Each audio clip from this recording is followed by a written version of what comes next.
Silicon Valley claims to champion free speech, but when Google employee James Damore wrote a memo on diversity, he found himself out of a job. Former Google employee James Damore is with us right now, live. And James, it is good to see you. Thanks very much for joining us.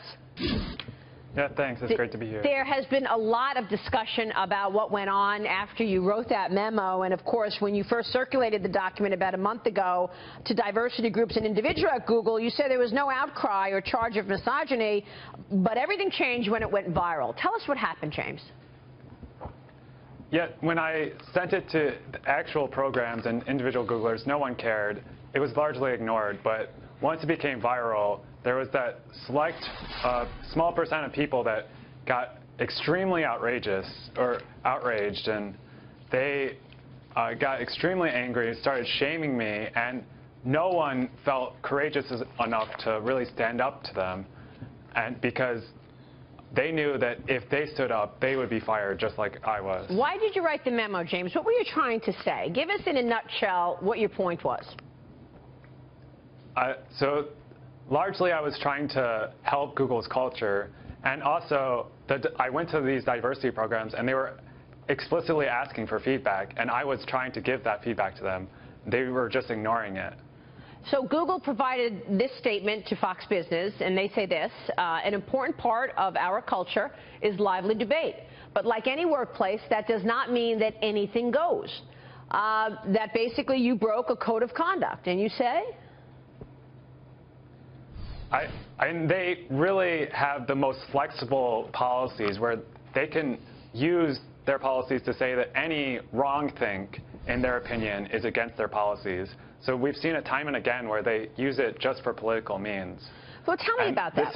When they use it for political means, when you say they use it for political means, you had said, I saw you on another show recently, you said it's almost like a cult. When you say that, what do you mean? In other words, they have liberal politics and they're pushing it on their employees? What are you trying to say?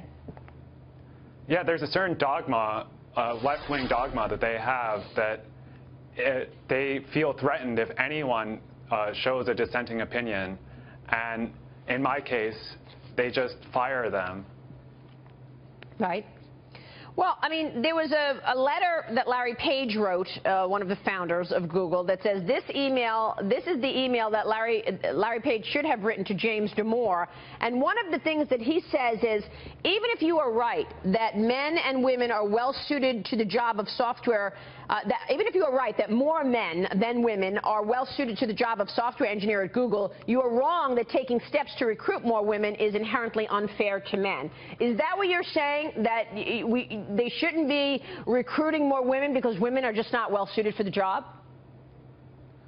No, I'm simply stating that this disparity from 50% is not solely due to sexism, which is what we've been saying, and that narrative is actually hurting all of us.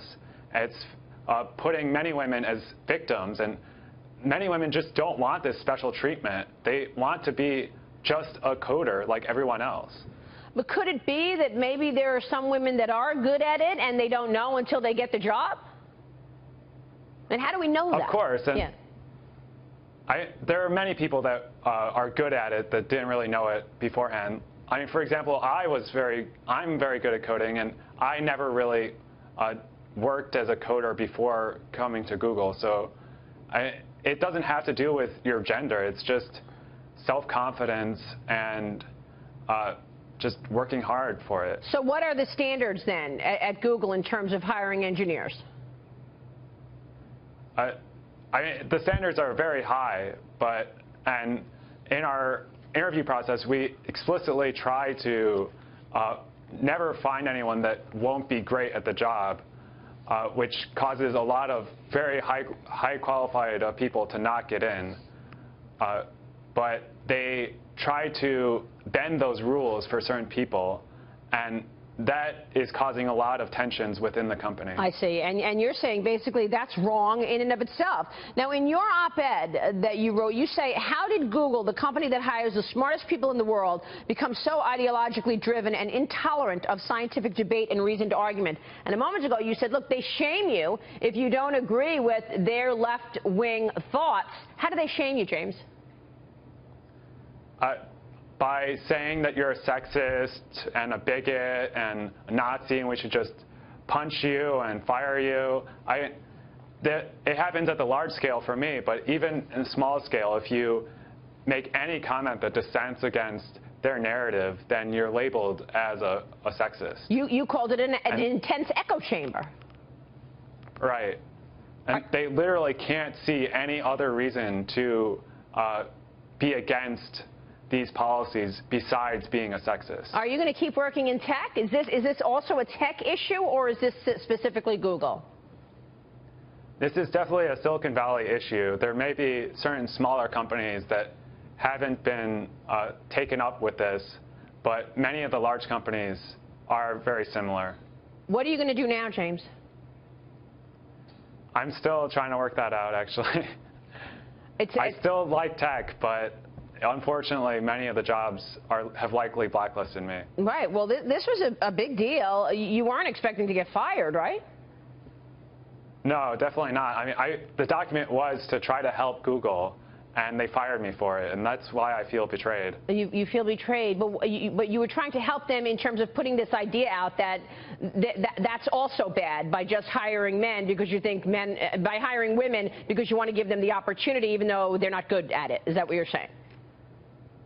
I'm not saying that we're hiring bad women. I'm just saying that the narrative that they're pushing is hurtful to both men and women, and it's only increasing the tension within Google, and it's making us blind to science, really. And I even used science to try to address the gender gap, how we can change tech to make it a more welcoming place. James, thanks so much for bringing this to our attention and to spotlighting the issue. We appreciate your time this afternoon. Thank you, James. James Damore. Yeah, thanks so much.